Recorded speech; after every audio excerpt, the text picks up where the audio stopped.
Hello, welcome everybody to our DIJ web forum, again jointly hosted with Taylor Wessing. And today our topic is data and values, perspectives from Japan and from Germany. We have 4 experts, 2 from Germany, 2 from Japan, 1 legal expert on each side, and then also somebody who gives the non-legal, who covers part of the non-legal area. The topic, of course, is very broad.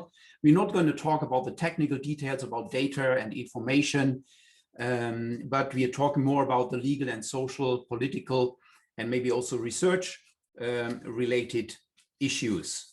So, of course, the connectivity and the increase in computing power made data, well, basically the number of data, the availability of data exploded.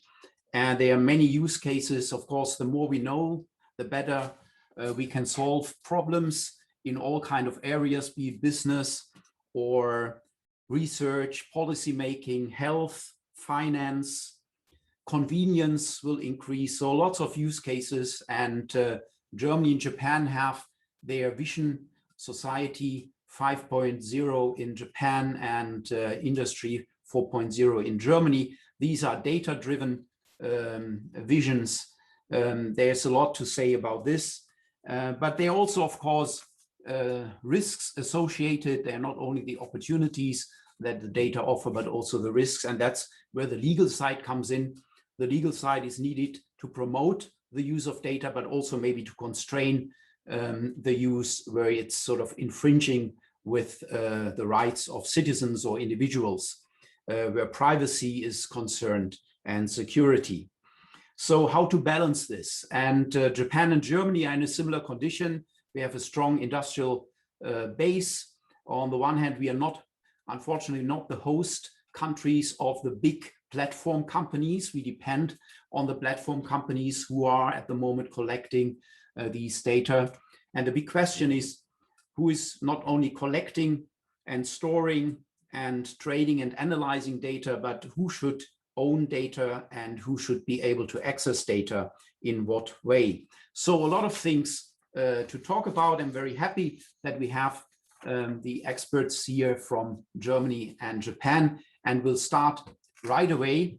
The first speaker will be Axel von der Bussche, and he's a specialist lawyer for information technology law. And we'll have the 4 presentations in a row. I told everybody to keep within the 15 minutes, and then afterwards we should have enough time for questions for Q&A. So without further ado, Axel, would you please start with your presentation, and I ask for the slides now to be uploaded and shared. Yeah, thank you very much, Franz, and thank you very much for the invitation to this very interesting and stimulating discussion. My part today would be to cover, let's say, the European perspective, the legal perspective, stemming from the so-called GDPR, General Data Protection Regulation, which is more than a piece of law, and it's relevant for Japan. Next slide, please. And next slide. So, as Franz already in the very beginning said, we are not talking about law today, although I'm a lawyer, and I love to share all the technical legal details. But the interesting bit with the GDPR is it has other dimensions. It is a market and a power factor, and it's a new industry standard which is arising. If companies take it on board, we see it more and more as a competitive advantage to survive in the new digital area. So imagine in the digital world, you certainly also need some boundaries and some rules. It cannot be like that everyone does what they like. It needs to be regulated to some extent, and this is what the GDPR is stepping in. Interestingly, enough if you look at the global dimension. And here you see at the bottom of the slide, it says it's a gold standard. The GDPR, the European concept, is competing. So it's also it is also of high political relevance. We have more or less 3 large competing data-driven economies. The one is, I would say, basically in the US. It's dominated from big industry platforms who are started 20 years ago and are so big at the moment that they are subject to cartel law investigations. I talk about the typical GAFA, that's the name for it, Google, Amazon, Facebook, Apple companies. Here we have the business dominating, I would say, data capitalism. Then on the other side of the spectrum, we have, I would say, China, which was picking up speed very, very fast in the digital sector. And here we have mostly government control with respect to the data. And now we have the European Union, and they say, we want to do it differently. We are slow, to be honest. We are good in Industry 4.0, but we are slow when it comes to the big data-driven platforms. However, Europe said we have a regulatory framework.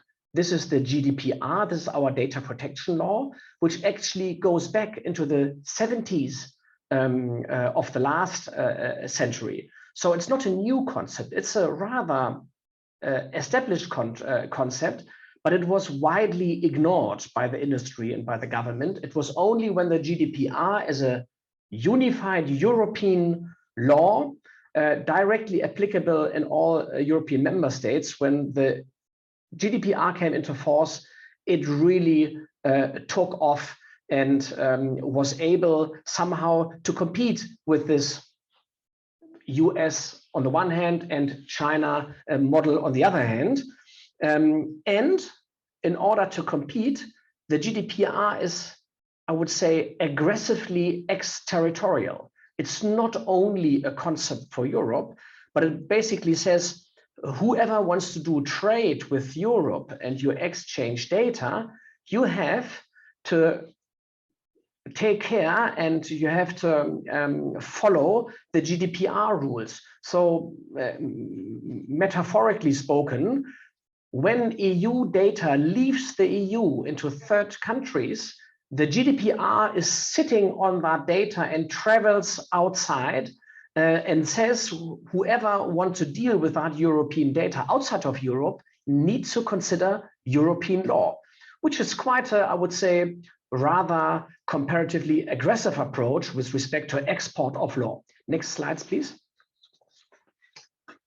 So this is an overview, and I just would like to pick up a few of those parts mentioning here. This is the relevance more or less for companies, but you also can say for society above and beyond the mere statutory law. I talked already about the global data protection impact, but what's also interesting,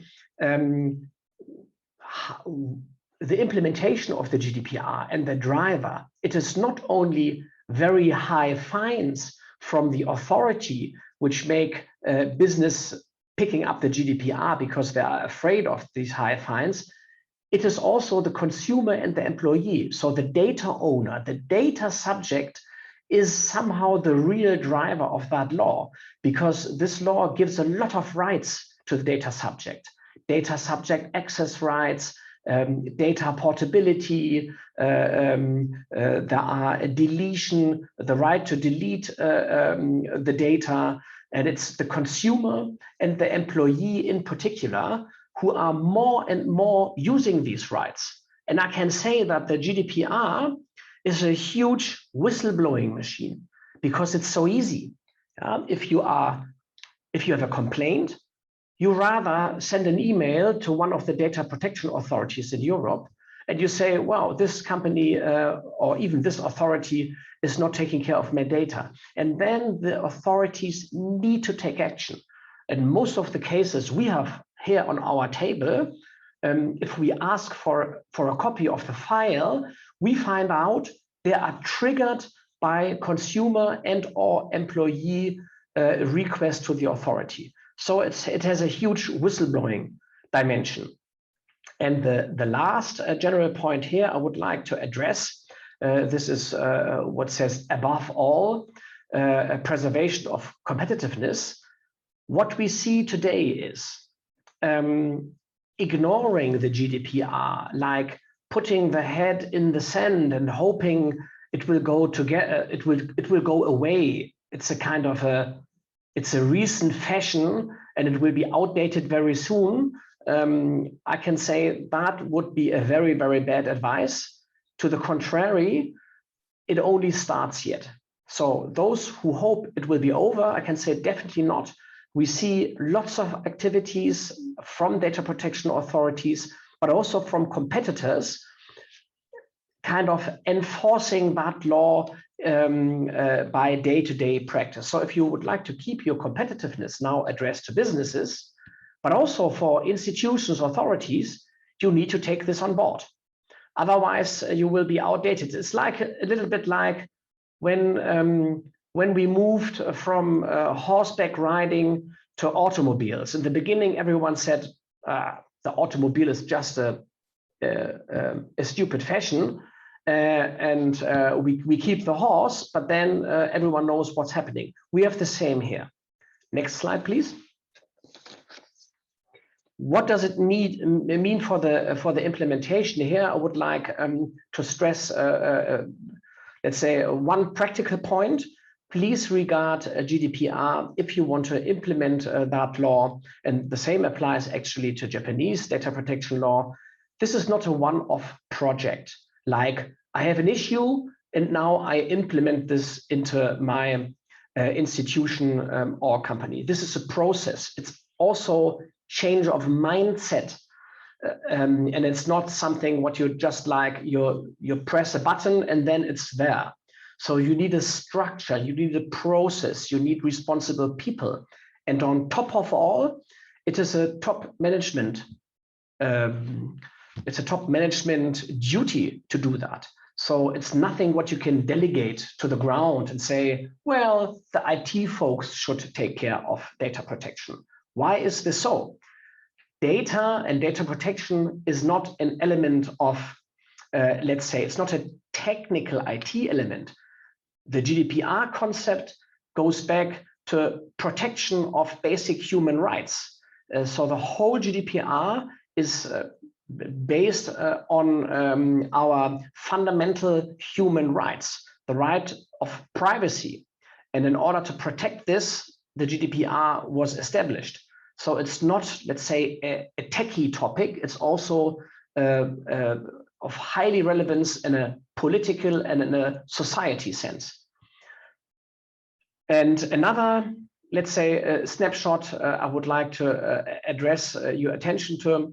When people talk about data protection, they often think about consumers. Consumer complaining about their data, consumer complaining like, oh, where is my data on my cell phone? I feel unsafe about what's going on. In our day-to-day practice as attorney, it's, I would say, 80% employee data protection law. The employees are also data subject. They are natural persons like consumers, and they enjoy the same rights like everyone else out of the GDPR. This is something which is often overlooked in other jurisdictions. Next slide, please. Now the relevance for Japan. It's certainly very relevant because, as I said in the beginning, the law is traveling on the data. So all European law which travels to Japan, it has the GDPR on board, and international companies, institutions, they need to comply with the law once they're dealing with European data. And the exterritorial approach is very, very strong, as I mentioned earlier. It is so strong that even for Japanese companies who have no subsidiary on the ground in Europe, companies who are only collecting data and using that data, for example, a website, travel agency, yeah, for people who want to travel through Japan, they receive European data, and now they have to comply with the GDPR in that respect. And what they also have to do, they have to establish a so-called EU representative on the ground in Europe. The idea is that the authorities want to have easier access to the companies. The companies should not hide away somewhere in other jurisdictions. They should get closer to the authorities, and by this they need to install an EU representative on the ground, which is more or less like a letterbox and an email letterbox where you can submit complaints or official warning letters from authorities. And what is also very relevant is if Japanese companies and institutions for those the GDPR is applying are ignoring it, there certainly also risk to be fined very high. And the fines are, let's say, you can compare it with cartel law fines, quite high. Here it says it could be 2% or even 4% of the worldwide gross revenue, or 20 million, whatever is higher. And I can tell you, we had fines in the past who had been higher. Marriott Hotel in the UK, for example, went beyond 300 million euro as a fine. So, and we have more and more fines going on. As I said, this is one of the driver of the GDPR. Next slide, please. The good news with respect to Japan, and I think my colleague Hitomi will say something about that as well, is that Japan is now much closer to the EU with respect to data protection. It's like an EU member state in that respect, because Japan government and the EU Commission, they agreed to a so-called adequacy decision, which make Japan a comparatively safe country with respect to the treatment of EU data. So Japan has an adequate level of data protection, and this applies for the whole country. That makes the transfer easier. However, what does it not mean? In the beginning, folks thought, whoa, this is good news. We're an adequate country. Now everything is fine. Tick the box, next topic. No, that certainly also means that Japan now is closer to the enforcement of the GDPR as well. So it has both sides. On the one hand, it's easier to do business and to have the same mindset. On the other hand, the stricter regime applies also to Japan. Next slide, please.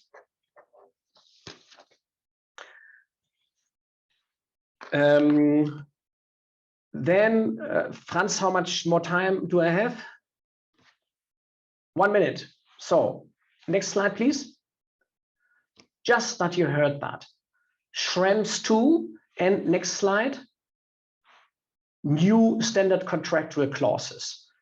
With respect to the transfer of data, lots of things are happening now. This is more legal stuff, but just in a nutshell, if you now want to transfer data out of the EU to so-called unsafe third countries, it is a whole lot of more work, because the European Court of Justice has interpreted the GDPR very strictly and has imposed lots of to-dos, additional to-dos on that transfer subject, transfer of data from the EU outside of the EU. Here you can see the 7 main topics.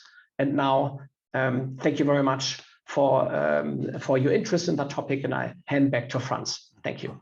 Yeah, thank you, Axel. Thank you very much for this insightful presentation on the GDPR, which of course everybody of us heard.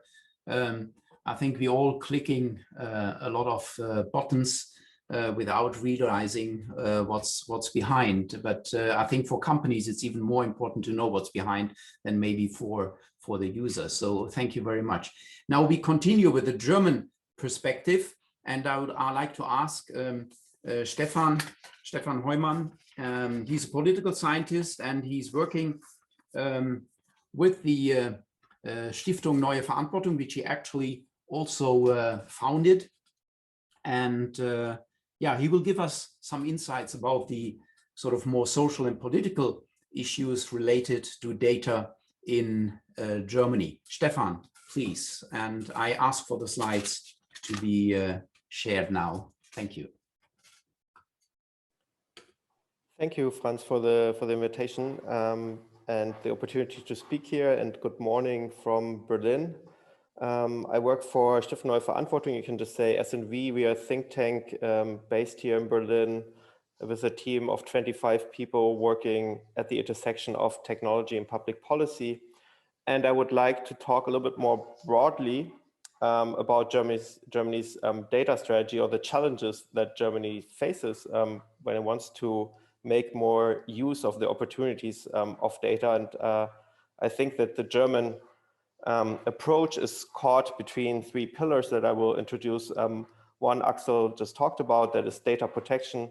But there's also the issue that we see that big platforms are dominating the data economy in Germany. And we also are facing a public sector that is still very much caught in analog processes and not yet very digital. But before I start, and I would like to have the next slide, please. I would like to make a few comments about the big theme, data is the new oil, because it's often misunderstood quote or taken out of context. So I would like to briefly talk about my understanding of data and why actually the shift to a data-based economy is really revolutionizing our economy, our business models, and also how we live together as a society. Data, of course, is itself not like oil, but I think what the quote wants to imply is that data has become the most important strategic input for our industry and economy in the 21st century as we are entering the information age. And so what is so special about data that makes it different than oil, that was kind of a really important strategic input for our 20th century industry? First, it's non-material. The value of data is determined by the information that can be derived from its collection and analysis. So a few examples would be that data allows you, for example, to predict what customers would like to buy. You can use weather data to predict how the weather is going to be on the next day, or use mobility data to predict the best routes to get through a traffic jam. So it's non-material. It's also non-exhaustive. You know, if you if you put oil in your tank and you drive with your car, at some point you will have used up all your oil. Data is non-exhaustive. If you have done some analysis with the data, for example, to predict the weather, you can use it over and over again. If you don't delete it, you still have that data and you can use it as long as you have it. But it might, of course, lose its value, right? The weather data from a few weeks ago is not as interesting as the weather data of the last couple of days, which can help you really to make a more better prediction of what the weather is going to be like tomorrow. So there's a difference. The context determines basically the value, but you don't lose it by using it. It's non-exhaustive. And it's also unlimitedly reproducible. I can share my data with the world. I can put out my personal data, what I publish on my social media, on Facebook or Twitter or so on, can be taken by anyone across the globe. So it's reproducible. But of course, there's a reluctance to share data, and that's actually one of the strategic challenges we face in Germany, as we want to encourage more data sharing and more data usage. Just because it's reproducible, it doesn't mean that it's always shared. Next slide, please. So I want to briefly talk about the concept of hardware versus software, because I think that explains sort of the transformation that our industry is going through. Germany is really traditionally a hardware-based economy, and the data economy is one that's driven by software. And I would like to briefly explain the key differences, because they are pretty dramatic, the implications. So for Germany, for example, everybody knows German cars. The car companies, car industry is very hardware driven. It's physical, it's machines, robots building cars. So it's physical. The data economy is immaterial. It's about data and basically software and algorithms processing that data. So that's a very immaterial process. So it turns, the hardware side turns raw materials, for example, steel and plastic, into products like cars. The software side turns data into information, as I've mentioned. The hardware based economy has very high fixed costs. If you want to produce cars, you have to build factories, you have to employ thousands of people, you have long supply chains. In the data economy, you have usually much lower fixed costs. You need a little bit of hardware, but mostly you need software and computer engineers. A company like Facebook or Google have far less employees than the biggest car companies, but their value is so much higher. They can produce, or their value in the stock market is much higher, with much lower fixed costs. The hardware side is driven on precision. The parts need to fit into each other. The software approach gives you much more flexibility and agility. You can do much more like testing with software. You have long innovation cycles. It takes several years to develop a new car, to bring it to the market. You have much shorter innovation cycles in the software world. And so in the hardware world, you have gradual growth, and the software world has the advantage of being easily scalable. If you put your new business out as an app, upload it to the App Store, it can be downloaded by billions of customers instantly. So it's the growth ability is just tremendous. And that's why data-driven companies and software-driven companies are valued very high on the stock market. Next slide, please. So I would like to now mention the three pillars of the discussions. I will keep this really brief, because Axel has also given a great introduction to the data protection angle. Data protection has long shaped the discussion on data in Germany. Of course, Germany pioneered actually the first data protection law worldwide. It was passed in the state of Hessen in 1970, so long before we were talking about a data economy, and that strong tradition of data protection that also shaped the GDPR is still shaping the discussion on the use of data in Germany. Next slide, please. What's now become increasingly a focus in the discussion is that in our use of data, we have become very dependent on big tech platforms. Please apologize that this is a German slide, but it's, on the right side, America is of course United States. We have Europe in the middle, and Asia Pacific on the right, and it shows you sort of the biggest tech platforms, and the bigger their market value is, the bigger the bubble is. And you can see that the US is dominating the data economy, and most Europeans, most Germans use US services as well.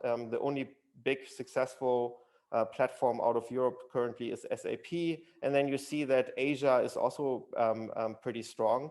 And so there's a lot of concern in Europe how we could strengthen our own ability, our own companies, to use more data and to decrease the dependency on these other big tech platforms that are capturing so much economic value. And we see that we are not well positioned to capture that value in Europe at the moment. Next slide, please. And here's the third angle on this discussion. Of course, the government plays an important role in shaping the data economy. On the one hand, it's been responsible for passing data protection laws, but it's also now increasingly interested in promoting data usage, in encouraging businesses to make use of data, to adopt AI. But our public sector itself is slow to embrace digitization. That became very obvious for Germans during the pandemic. Fax machines are sort of still a symbol for the German public sector.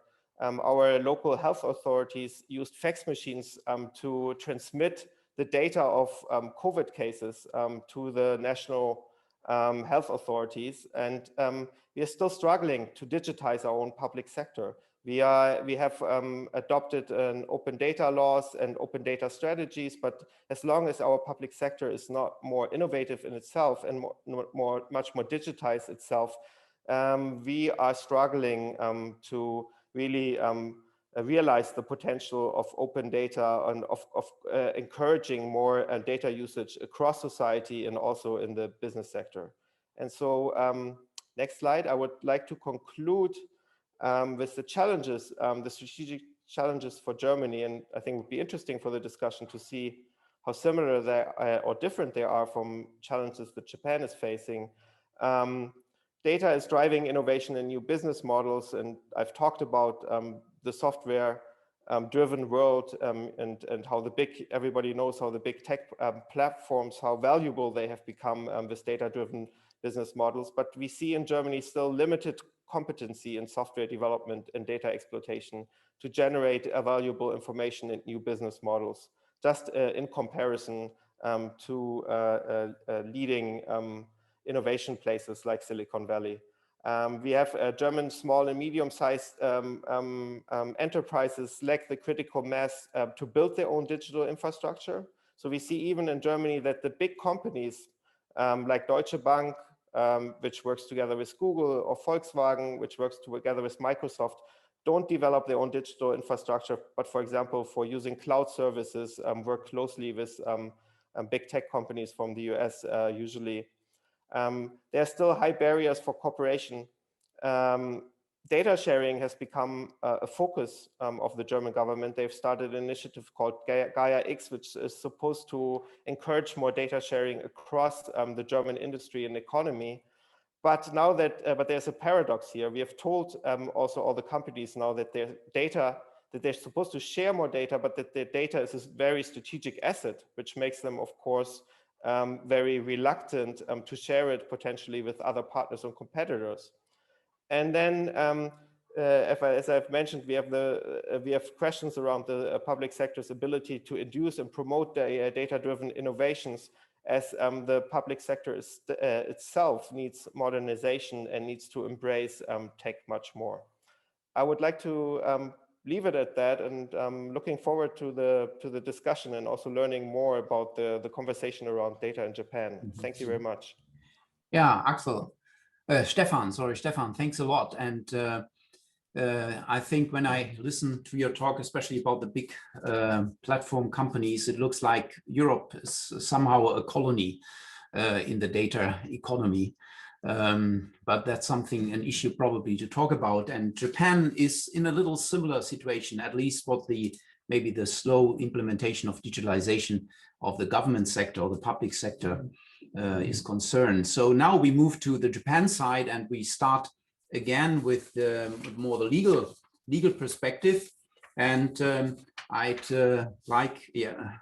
welcome here Hitomi Iwase. She's partner at Nishimura and Asahi, a law firm and specializing in the areas of intellectual property, information technology, and data privacy. So just the expertise we need today for our event. So Hitomi, please, the floor is yours.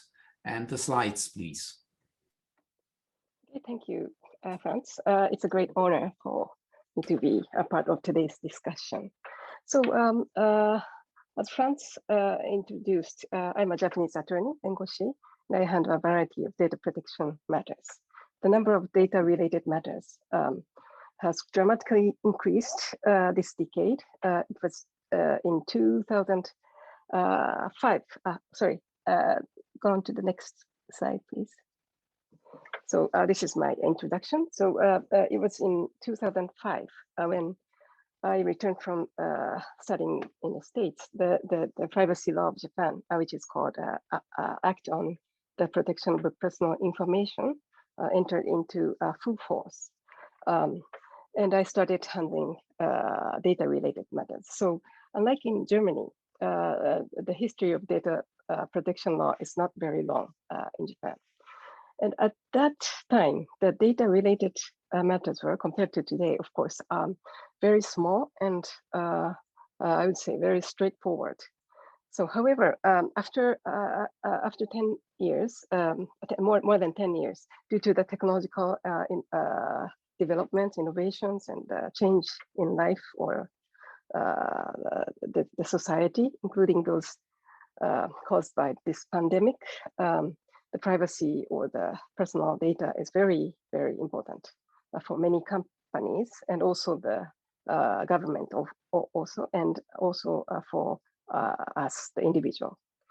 So many countries enacted and amended their laws, privacy laws. So this is a very rapidly changing area that I very much enjoy working in. So next slide, please.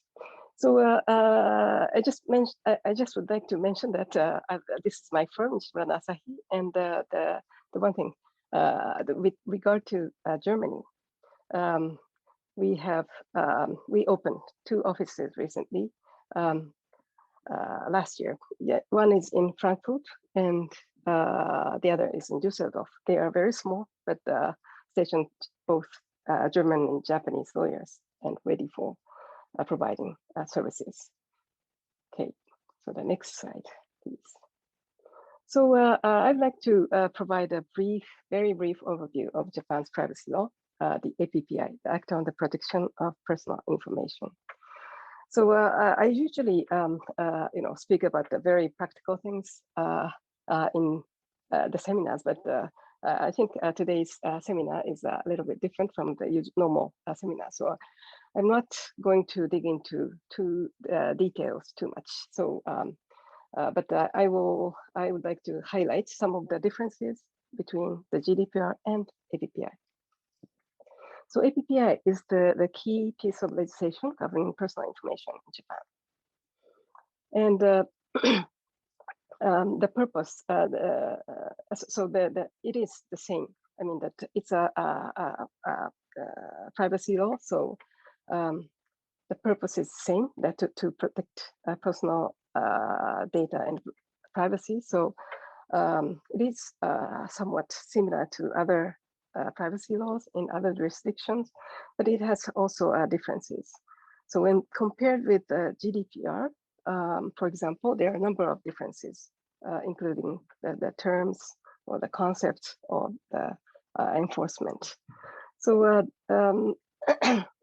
okay, so as I mentioned, the APPI is a key legislation in Japan. And its purpose is to balance the rights and interest of individual and use of personal information. So in this regard, in the EU, the data protection, privacy are fundamental rights. But in Japan, although Constitution, Article 13 of Japanese Constitution and the court precedent recognize the right to privacy, but personal information, personal data is not directly addressed in the Constitution. So this is this difference is a conceptual difference, but I think it affects the specific provisions and also the enforcement or interpretation of the APPI. And so the APPI was enacted in 2004 and became fully effective in 2005. The first amendment came into force into full effect on in 2017. And the latest amendments were made last year and this year. And the amendment will be fully effective next year. Okay, and so the APPI provides the basic protection, basic data protection policies and protocols that are applicable to both private sector and public sector. But the main parts concern private sector. So the IPPI provides general rules concerning the protection of personal information in the private sector and regulate handling, the collection, storage, or and so on of the personal information. But this APPI provides the very basic rules, and the specific or the detailed the rules are also issued, provided in the guidelines issued by the regulator, the PPC, the Personal Information Protection Commission. So this structure, the law and also the guidelines, the structure is another, I think, difference between GDPR and APPI. So and which was discussed during the course of negotiation for the adequacy decision a couple of years ago. So and another difference I would point out is that APPI does not provide a huge fine like in under the GDPR. So in the event of incompliance of the law, the PPC, the regulator can request a report or conduct an investigation, or and may issue the instructions or orders. And if the companies, the business operator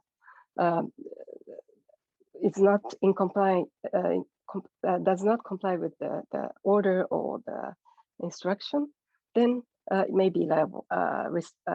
It may be criminally liable. So that's the method of enforcement of the APPI. Okay, so next slide, please. So this slide shows the overview picture, overall picture of the privacy law in Japan. So as I said, the APPI is the key legislation. But besides the APPI, there are different laws act on the protection of personal information held by administrative organs, which is applicable to a national government. And also the act on the protection of personal information held by independent administrative agencies, which is applicable to, for example, the National Hospital, National University, or the like. And also there are ordinances. So each local government has data protection ordinances. So there are at the moment, there are more than 2,000 different rules. So this is the current situation in Japan, but the rules, some of the rules will be integrated through this year's amendment. Okay. So next slide, please. So now I'd like to further explain about the data protected under the APPI. So under the APPI, there are three basic categories of data. So one is the personal information, and the next personal data, and retained personal data. So the the personal information is the basic category. And when personal information is contained in the searchable database, then it is personal data. And if personal data is handled with the authority to disclose, correct, or stop the use of it, then it falls under the retained personal data. So these three categories, the different rules apply to these three categories. And of course, there are some other categories like sensitive data, but I'm not going to too much details here. So these three categories, as I said, are subject to different rules shown in the next slide. So next slide, please. So this is a very brief overview of the obligations of business handling personal information. So there are a number of obligations or the obligations, but so unlike in the under the GDPR, so the APPI provides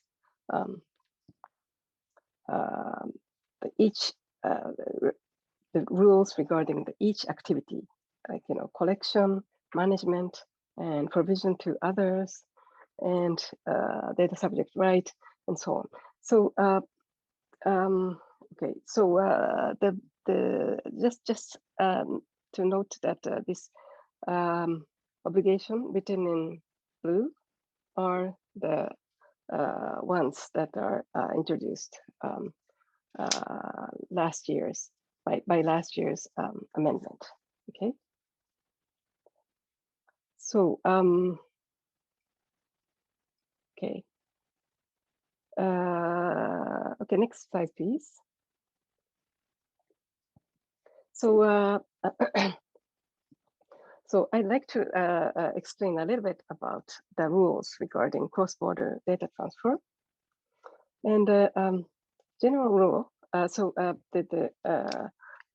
like in under the other privacy laws, the Japan APPI has a cross-border restriction, a transfer restriction. So the general rules is that you cannot provide personal data to third parties located in a foreign country without some the data subject prior consent. So you have to get a consent, but there are three exceptions. One is if the recipient is recognized by the CDP, APEC CDP, then you don't need to get a consent. The second exception is that if you have, if the recipient and the provider has the data transfer agreement, or the if you are in the same company group, and if there's intercompany rules, then it is okay. You don't need to get a consent. And so the third one is if the recipient country is designated by PPC as the country that has a legislation equivalent to the APPI, and this is the exception that the Japan's adequacy decision was made. So okay, so okay, and so there are a number of, as I said, there are a number of differences between GDPR and APPI. So the and I cannot tell all the differences today because there are so many, but this sorry, go next slide, please. Okay, thank you. So the but even there are many differences between GDPR and APPI, but the Japan and the EU achieved the adequacy decision in 2019, and which is very helpful for many Japanese companies that have that are exchanging the data between Japan and EU. And so this data free flow is trust, which is the word used by the Japan's former Prime Minister Abe at the Davos conference in 2019. So digital data is increasingly the engine for growth. So it needs to be freely exchanged. And I think this is very important. And also the adequate decision, which was agreed on in the same year, was a very, very good idea. And but even if you can transfer data freely, but you have to comply with the applicable data protection law in that transferred country. So you know, I often receive the inquiries from clients that regarding whether it is sufficient to comply with only with the GDPR, because GDPR is the strictest privacy law. But the answer is no, because you know there are differences, and you have to comply with that. You have to check compliance with other laws. So, in this digital economy era, I think that you know free data free flow, but also the harmonization, somehow harmonization is very key components of this digital economy. Sorry. Thank you very much.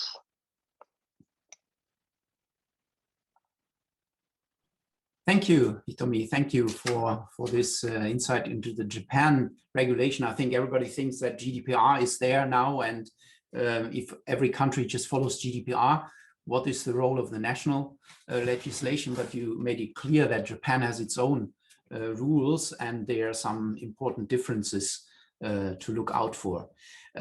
We'll stay in Japan, and now I ask Koichi Sumikura to give his presentation. He's a professor at the National Graduate Institute for Policy Studies, and his specialty is science, technology, and innovation policy, intellectual property policy, and social issues on life sciences. So, Koichi, please start your presentation, and ask for the slides to be shared. Thank you for introduction. This is Koichi Sumikura. Thank you for this opportunity today. As the fourth speaker today, I will make a presentation from a little bit different angle, that is science, technology, and innovation policy, and especially focusing on the data obtained from academic research in university and public research institutions. So next slide, please. Yeah, this is a brief introduction of myself. I got my PhD in the area of biotech engineering, and went to the area of science and technology policy and innovation studies. And I have been working for my current institute, the National Graduate Institute for Policy Studies, since 2001. And my background picture photo is taken from Roppongi Hills, and our building, and the next door is the National Arts Center, Tokyo. Next slide, please. Next slide. This figure was cited from the white paper on science, technology, and innovation that is just published a few days before. And the term Society 5.0 is, as you know, one of the key terms in the recent Japanese science, technology, and innovation policy. And human society has been evolving from the first hunting society, second farming society, and the third industrialized society, and the fourth information society, and current society 5.0, that is fusion of cyber and physical space utilizing artificial intelligence and Internet of Things.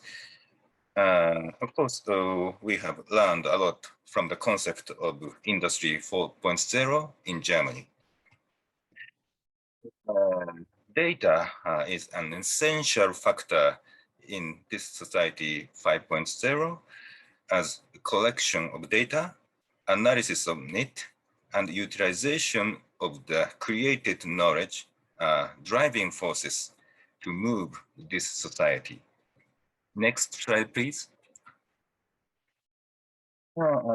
Japanese government has been making and implementing the basic plan for science and technology, which was renamed to the Basic Plan of Science, Technology, and Innovation Policy this year. That is made every 5 years since 1996.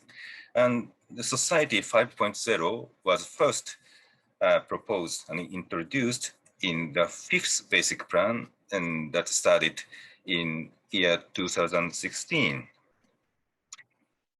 Next slide, please.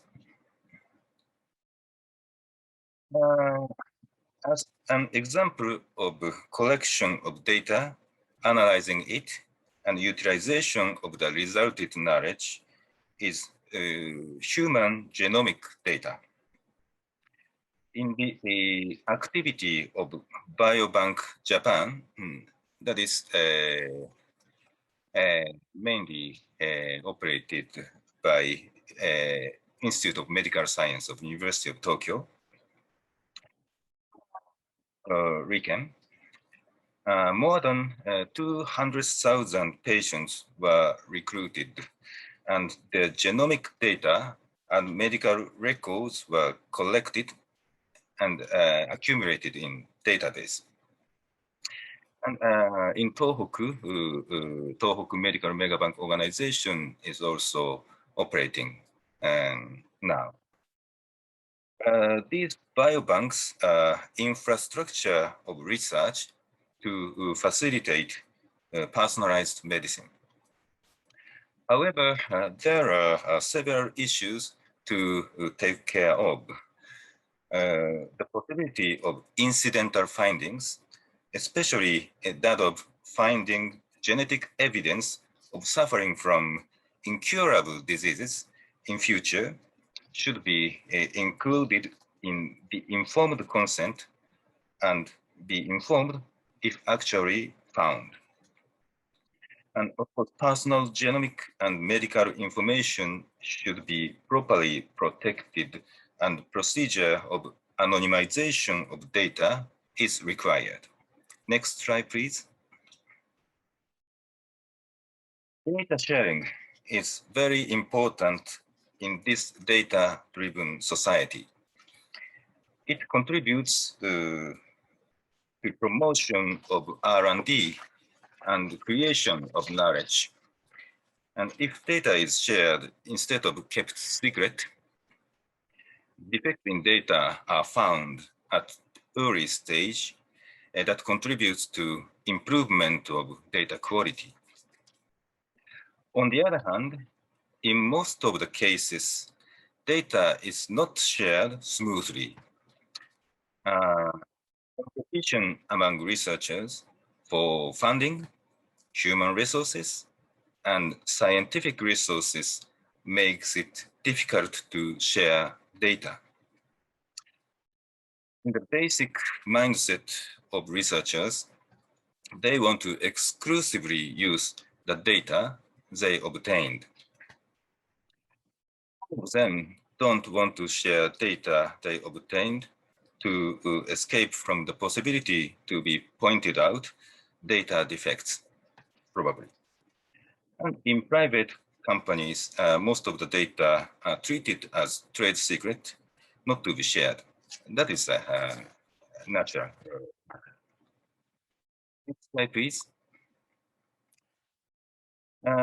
Japan Agency for Medical Research and Development, that is AMED, have their own data sharing policy. It classifies data generated from the research funded by AMED into 3 categories. First, limited shared data for scientists contributing to collection and improvement of the data. And second, limited open data for scientists who applied for using the data and approved. The third, unlimited open data that is open for everybody. The timing of sharing is 2 years after raw data generation or publication of research results, whichever sooner.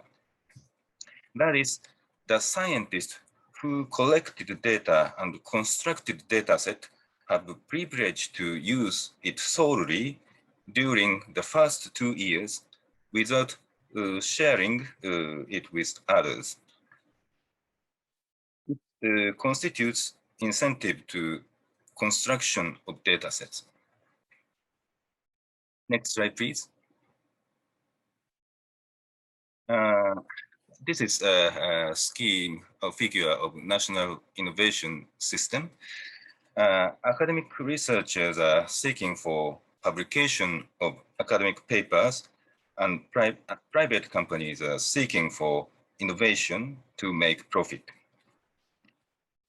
For private companies, patenting or secrecy is an incentive to investment on their R&D activity. Academic data should be shared to promote research, but in some cases, keeping it secret for a limited time constitutes incentive for researchers to work on the project to construct datasets. And also, in some cases, even academic data is kept secret and exclusively licensed to a specific company, which provides incentives to investment into corporate R&D using the licensed data. That contributes to innovation. So balancing between exclusive utilization of data and putting it in public domain is essential for making sustainable innovation system in data-driven society.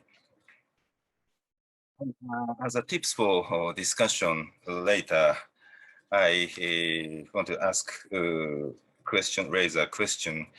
In case of emergency, as today, COVID-19 pandemic, the data used for tackling with the pandemic, for example, the data to diagnose according to genetic information, who goes bad and who are all right after infection, should be shared as much as possible, no matter who are the owners.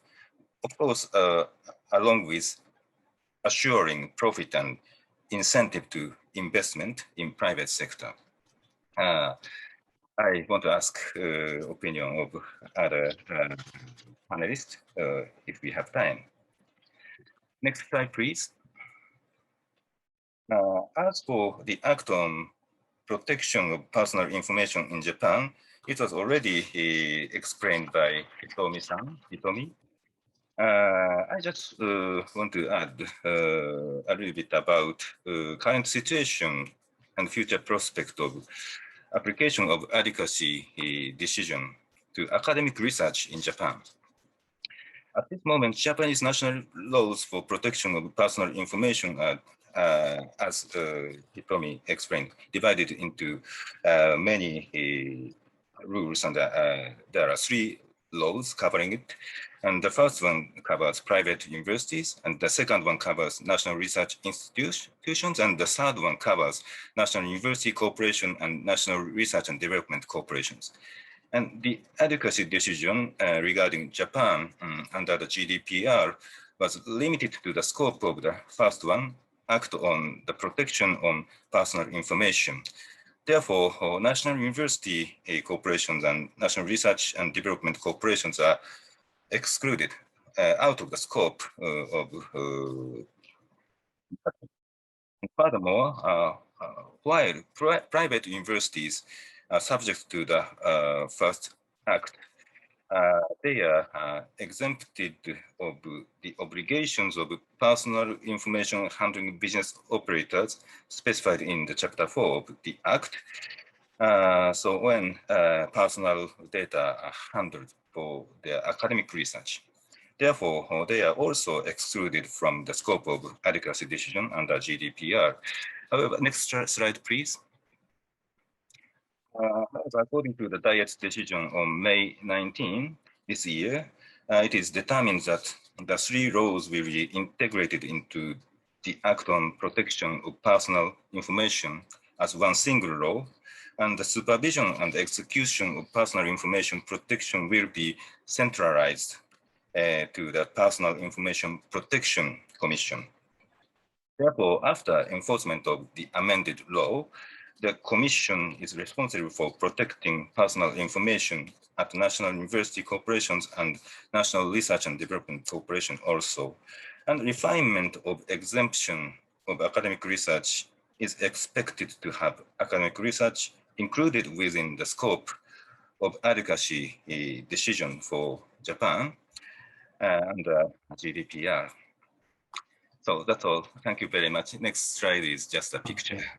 Thank you very much for listening.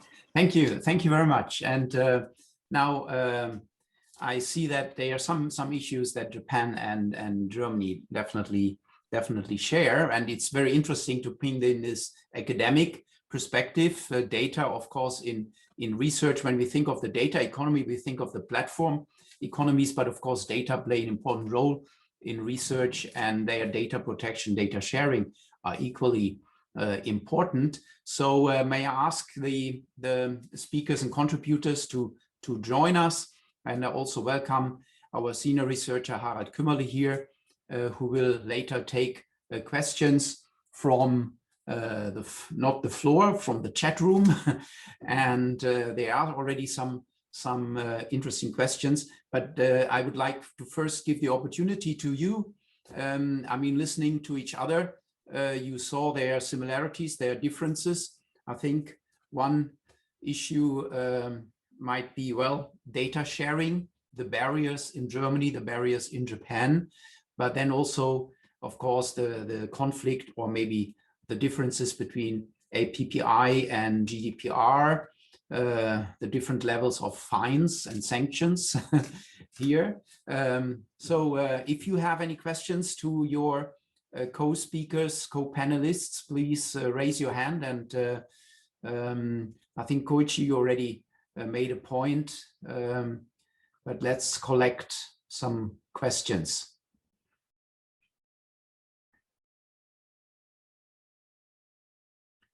Who wants to go first? Axel? I do not have, let's say, specific questions. It was very interesting, and it adds to my legal perspective. So it's all speakers were kind of pointing into the right in the same direction, and I want to also pick up already, because that would be my question to everyone. The one comment in our chat from one of the participants, if this is really the right strategy Japan and Germany in particular are doing at the moment. We spoke about the 3, let's say, competing data protection regimes. The one, I would say, US data-driven regime dominated by companies. Then the other one in China with also big digital companies plus government control. And we had this one slide from Stefan illustrating a small little Europe and Africa in the middle, squeezed in by these 2 other blocks. And the question of the chat is, well, is it really the right strategy we are moving forward? On the one hand, having a more, we are weak in digitalization, and at the same time we have the strictest law. Is this wise? Yes or no? I think this is a very fundamental question, and to be honest, I don't have an exact answer for that. I would say, in the long run, yes, it is wise, because what we see at least also in the US. The US model is not fit for the next 2 decades. There are specific laws, the CCPA in California and also in other US states, where the people kind of wake up and say, well, this is too much. We don't want to have that. We want to have control over our data. So somehow also the US is concerned and is looking for a regulatory framework. Maybe we end up in something like a compromise in the end of the 2 approaches. To sum it up, the approach in the US is, I first do something until it collides, and then I regulate afterwards, strongly often. Whereas in Europe, the approach is, and in Japan, well, I regulate first, and then when I have a set framework, then I put my business inside. And this is, of course, much slower. And it's interesting to get your opinions, like, what do you think? Are we going into the wrong direction, slow digitalization plus strict regulation, or is it, let's say, more sustainable for future business looking into the next 2 decades? Oh, yeah, maybe some quick round of short answers or to this. Stefan? Yeah. Sure, I think we need to separate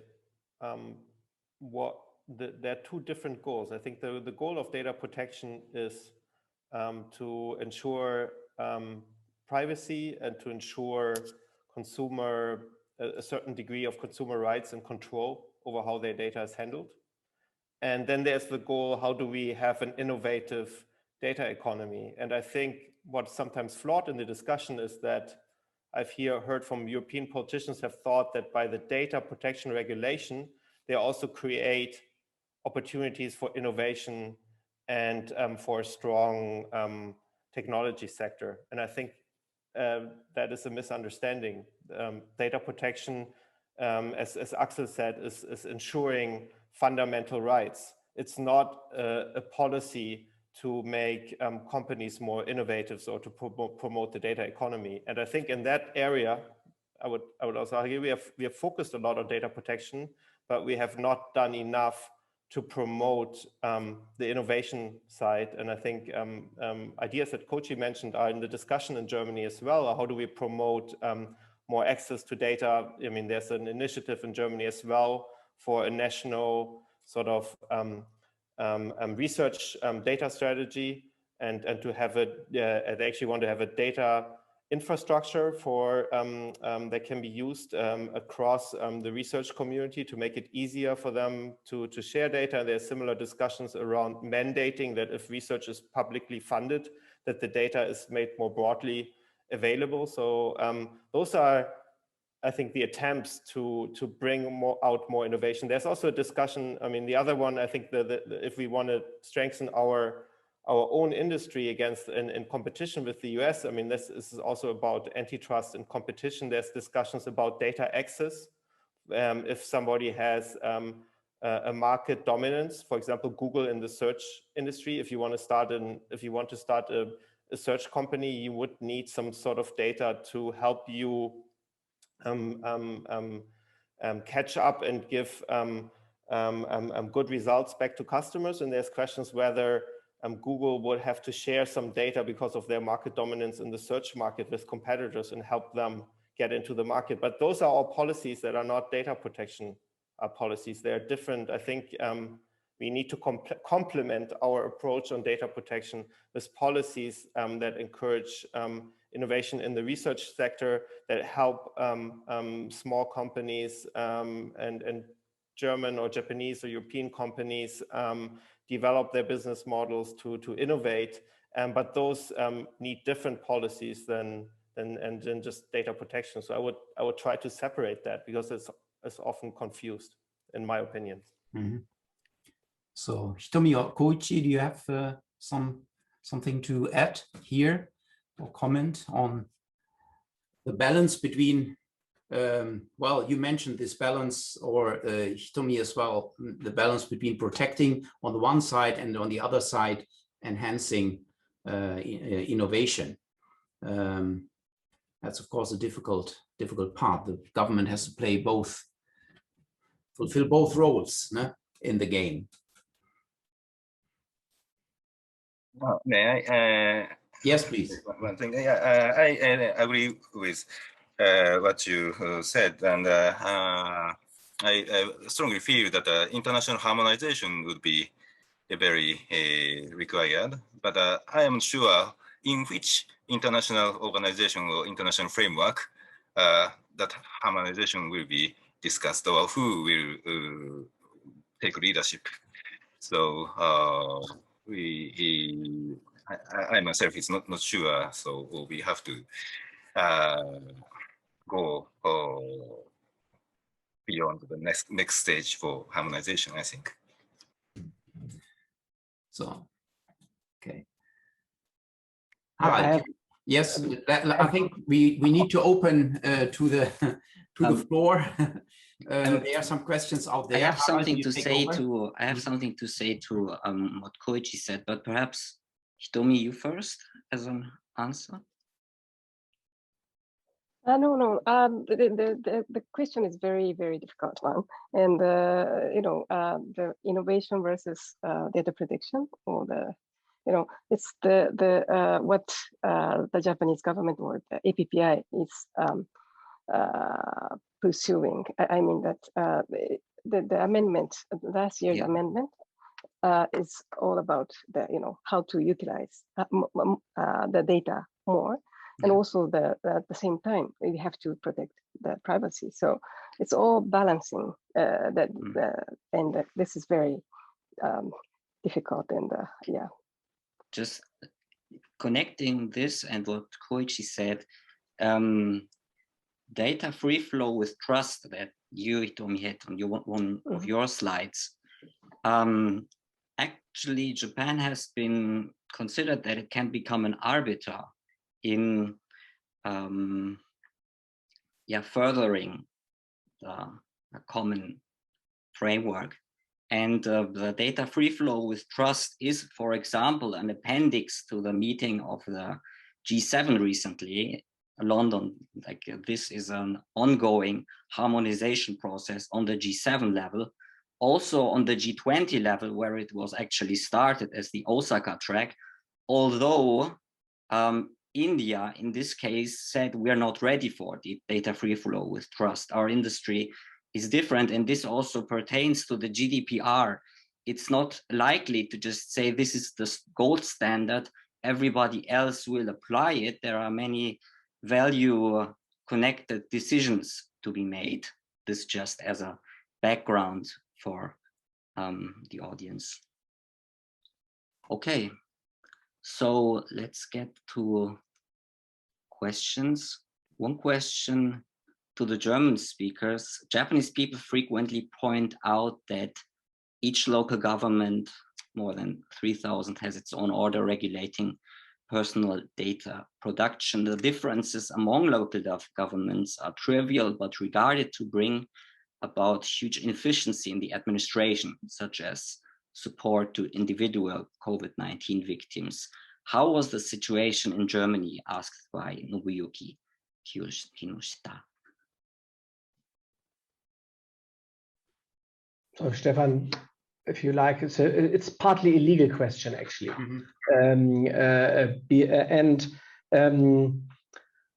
It is true in one respect that we have various data protection authorities who are responsible. There is one European body called European Data Protection Board, but this is not a physical ministry or entity. This is, let's say, a regular meeting and gathering of all European member state data protection authorities. So the Spanish, the Italian, the Dutch, and so ever. However, Germany has for each German Bundesland their own data protection authority. So we have 16 data protection authorities who not always are of the same opinion. The opinion is more or less harmonized, but it differs. So that adds a little bit to the confusion. However, with respect to COVID-19, this is different. This was not a matter of data protection authorities. That was a matter of where the responsibility lies with respect to health and COVID-19 rules. And the COVID-19 rules are, let's say, partly data protection related, but the question referring to the more than 3,000 local governments, this is, let's say, this has nothing to do with data protection authority structure. This has something to do with the structure in some of the European countries like Germany, where you have various responsible levels. Could be the federal level, the whole Germany. It could be the Länder level, so 16 different levels within Germany, and also communities within this Länder who have self-responsibility also with respect to COVID restriction. And therefore, we had this little bit of chaos there.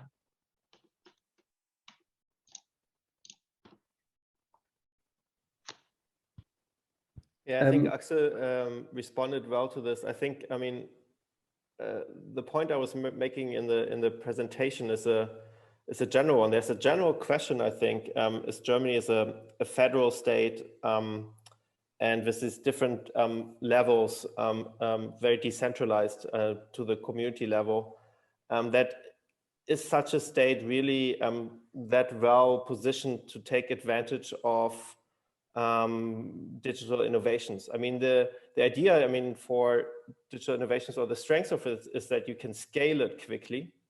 But in Germany, every state is doing their own IT projects, and they're often not, they're incompatible. One of the problems was that some of the local health authorities were using software to process data on COVID cases and to do the COVID case management, but they were using different software solutions that were not interoperable, right? And that then led to workarounds, and that they had to use manually kind of table results and send them in because systems were not interoperable. And these are questions that we're currently discussing generally in regard to government modernization and e-government and digitization of government, as we have very different systems across the 16 states. And the coordination is, they do coordinate on IT structures and policies, but the coordination is not working very well. It's very slow. And in the COVID-19 pandemic, we have really seen the downsides of it. If every municipalities and governments, local governments are doing their own thing and are using their own systems. And I think, I mean, I would just add to that the question of the Weberian state. I mean, I think the top-down bureaucracy was really well made for the industrial age, because I think the strength is planning and precision, because you coordinate everything up in the hierarchy and then you get approval and then you roll it out. But the digital or the information society is much quicker. It's the innovation cycles are much shorter.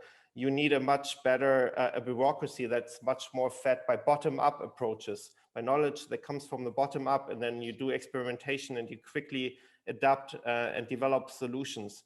And our bureaucratic system is not made for that. And I think that's why we are struggling to modernize our government and to take advantage of the opportunities of digitalization and technologies. We have great strategies, we have great strategy papers, but we don't really get them implemented. And I think that has a lot to do with our Weberian type bureaucracy and also bureaucratic culture, and why other governments that have a different bureaucratic history and culture, who are more agile, are overtaking us and have been much faster adopting these technologies and adopting innovative services for their citizens. Okay. The next question says that it's to the German speakers, but it's something more general regarding immaterial things and physical labor. Question is, do German, Austrian, and Swiss youth still want to work for traditional manufacturing, infrastructure, and or service industries? And I think we can connect that to, can we put some sensors on there and integrate them into the digital value production?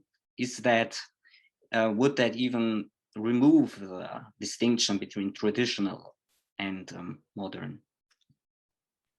I would give it a clear yes. They are still interested in traditional infrastructure, but as you rightfully said, certainly this traditional infrastructure is going to be digitalized at the moment, and that simply grows together. So that's this industry 4.0. This is old industry on another level. And ironically, you can see that big tech companies who had been traditionally only, let's say, data-driven, they go into, let's say, food delivery. We have these e-scooters. They go into cars. So what we see is that the digital-driven economy is very strongly approaching the, let's say, material things, and maybe turning the business upside down, because it's more software driven. So the hardware goes into the background, but still you are working with physical things, and I think it's still attractive. And one additional comment I would love to address from what we earlier said, when we talk about old and new, and when we say that data protection is, let's say, if you keep up with data protection, you are slow. This is not right. What we see also in the COVID area is that data protection is very often, I would say, misused as a scapegoat or as an excuse for the lack of digitalization. Germany had time in the last 20 years to digitalize as fast as the US and China, but it didn't. And that was not because of data protection. Data protection only is on the surface now since 2018, but we have been very slow before. And the reasons for that is more in the society and not so much in data protection law.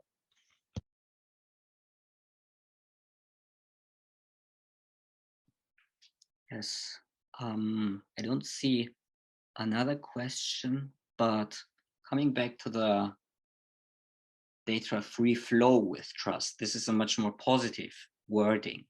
It's compatible with the GDPR, we could say. So is this trust something that could materialize itself inside of the GDPR?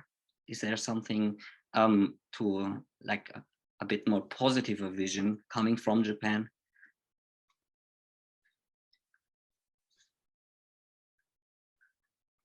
Very placatively spoken. From a European perspective, trust plays a role, but we have another concept, and this is the so-called risk-based approach under the GDPR. It says the higher the risks are, the stricter the GDPR needs to be implemented. And certainly one element of risk is, can I trust or not? So I would say that the trust concept is somehow embedded in the risk-based approach of the GDPR. There are similarities.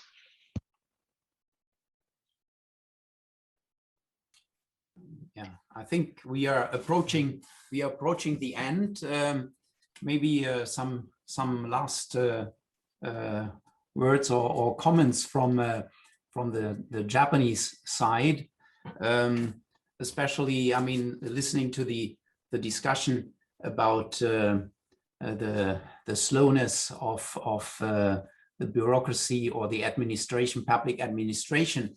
You didn't mention it in your presentation, but there is one comment in the chat that also says that Japan is actually sharing this issue of lack of digitalization of the public sector.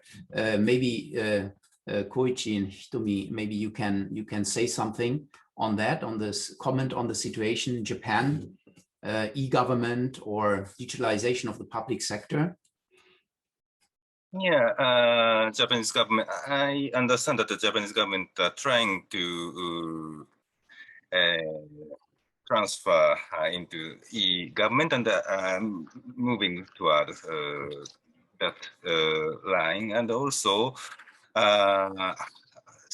CSTP, Convention on Science and Technology Policy, is now collecting a lot of data of government and merge the data and try to provide it, open the data for analyzing Japanese, a lot of data on university or government data. That's in the process of making, I think. So, yeah, we are trying, I think. So, and we have to proceed in the good way, in the properly, yeah. The Japan. Thank you. Hitomi, you have the last word. Yep. So the digitalization, I agree that the Japanese government is now promoting, and thanks to or due to COVID-19 last year, we saw a lot of progress, in that aspect. And but sometimes the legal structure or the laws are behind. I mean that governments are trying to promote digitalization, but there is a law, and there are very vague and gray zone, and so we have to develop something under the current law. So it's a challenging, but we are. Japan is now trying, I think. Yes. Yeah. Well, time is running out, and let me take this opportunity to again thank you very much for your valuable contributions. And of course, it's a topic we cannot fully discuss within 1.5 hours, but it certainly, I think, it showed that the exchange or discussion comparison between Germany and Japan is also very fruitful, and that the combination of legal aspects and economic or academic innovation aspects, the balancing is also something that we are both struggling with. So thanks a lot. Also, thank you to the audience for the patience and for the questions. And I hope to see you again at some of our next web fora in the near future. Thank you very much, and goodbye. A nice day in Germany, a good evening in Japan. Sayonara.